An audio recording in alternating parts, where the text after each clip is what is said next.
আমরা মানে এখন বেঁচে থাকার কোনো উপায় নাই, যে অবস্থা মরে মরে বেঁচে আছে আর কি। আর কি জানতে চাই, আপনার বাজারে আসলে যে জিনিসের দাম গত বছর ছিল 20 টাকা, সেটার দামে এবার 80 টাকা। আলু 120 টাকা, 110 টাকা। তারপরে ফুলকপি দেখেন 50 টাকার নিচে ফুলকপি নেই। এই সিম এখনও 100 টাকা করে কেজি। তাহলে আমরা কিভাবে বাঁচবো বলেন? এই সিজনে আলুর দাম থাকার কথা 20 টাকা কেজি, সেই আলু 120 টাকা করে কেজি। বেশি না মানে ভালোই নেই আমরা, আমাদের বাঁচার কোনো উপায়ই নেই। সামনে কি হবে আল্লাহ মাহবুব ছাড়া কেউ জানে না।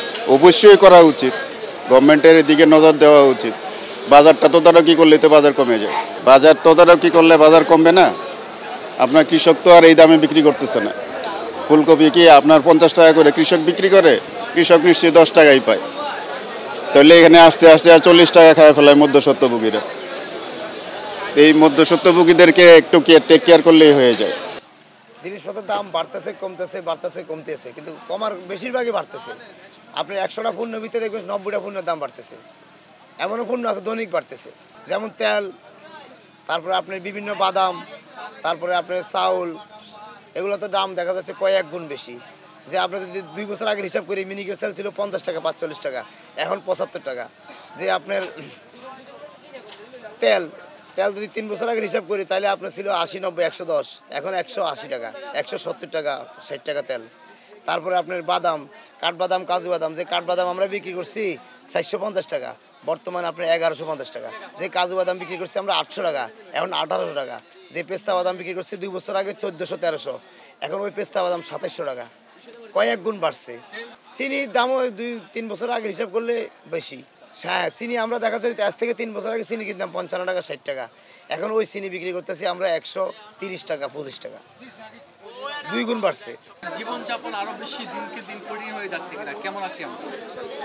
কঠিন হয়ে তো অবশ্যই যাচ্ছে, যেটা আমার নিজের কথা না, সব পাবলিকেরই কথা। এবং কাকে দোষ দেব, আমরা সবাই আমরা সমান। এই বিশেষ করে গ্রোসারিং দোকানগুলি বা এই সবজি টবজি যাই নিত্য প্রয়োজনীয় দ্রব্যাদি যেগুলি আমাদের দৈনিক লাগে, সেগুলি নিয়ে তো খুবই কঠিন অবস্থা, খুবই খারাপ অবস্থা। এখানে আরও বেশি ম্যাক্সিমাম যারা চাকরিজীবী বা যারা কম ইনকাম সোর্স, তাদের তো খুবই কঠিন অবস্থা এখন। এটা সত্যি কথা, এটা আর বলার অপেক্ষা রাখে না। সবাই জানি, সবাই বুঝি, কিন্তু কিছু করার নেই। আমার সংসার মোটামুটিভাবে ইনশাল্লাহ ভালো আছি আমি, কারণ আমার মেয়ে ডাক্তার, এমনি কোনো সমস্যা হয় না আমার। তারপরেও জিনিসপত্র 1 বছর 2 বছর আগে যেটা কিনছি সে তুলনায় এখন তো আরও কঠিন হয়ে যাচ্ছে। আপনার আমি একা একটু ভালো আছি, এটা নিয়ে তো আর বিচার করা যাবে না। সাধারণ পাবলিক সবাই যেটা বেশি অসুবিধা ভোগ করবে সেটাই আমাদের দেখতে হবে আগে।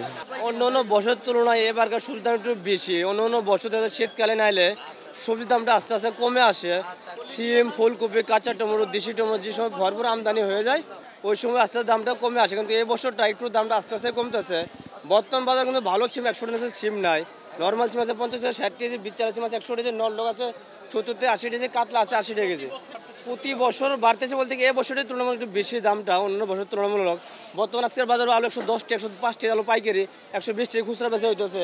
শালগম 60 থেকে 70 টাকা, পটল 50 থেকে 60 কেজি, ভেন্ডি আছে 60 থেকে 70 কেজি, শসা 60 থেকে 70 টাকা, খেরা আছে 50 থেকে 60 কেজি, চিচিঙ্গা 70 থেকে 80 টাকা কেজি। প্রতি বছর বাড়তে এবার বেশি বাড়ছে, অন্যান্য বছর তো বাড়তে, কিন্তু এবছর একটু বেশি দামটা অন্য বছর তুলনামূলক এবছর দামটা একটু বেশি। এখন তো সব কিছুর দাম বেশি, সার বিষের দাম বেশি, কীটনাশকের দাম বেশি, মাংসের দাম বেশি, গাড়ি ভাড়া বেশি, সব কিছু মিলাই সবজির দাম একটু বেশি। এবার গত কয়েক বছরের চিন্তা করলে এই বছরটা সবচেয়ে বেশি বাড়ছে, সর্বোপরি সব কিছুতেই বাড়ছে। সবজির দাম তো মৌসুমের প্রথমে অনেক বেশি গেছে, 100 টাকার নিচে কোনো সবজি কল্পনাই করতে পারতো না মানুষ। এখন কিছুটা কমলো, এটা মানুষের ইনকামের থেকে অনেকটা বেশি, নাগালের বাইরেই বলা যায়। আর বিশেষ করে আপনার শুধু সবজির দামটা উঠানামা করে, কিন্তু আপনি অন্য পণ্য দেখতে গেলে যেরকম ওষুধের দিক তাকান, মুদির দোকানের দিক তাকান, কসমেটিকের দিক তাকান, অন্যান্য সামগ্রীর দিক তাকান, ওগুলা যদি উঠা ধরে উঠতেই থাকে। আর এখন আরও বেশি উঠছে আমার মনে হয়। যেরকম মুদির দোকানে গেলে অনেক চালের দাম বেশি, ডালের দাম বেশি, মানে শুকনা মশলার দাম বেশি, সব কিছুই বেশি। আমার মনে হয় যে এটা নিয়ন্ত্রণে আনা প্রয়োজন, তবে এই সরকারের মনে হয় না সম্ভব এই সরকারের দ্বারা। কারণ এই সরকার হয়তো সাধারণ মানুষের দিকে লক্ষ্যটা কম, হয়তো কোনো এজেন্ডা বাস্তবায়ন করার জন্য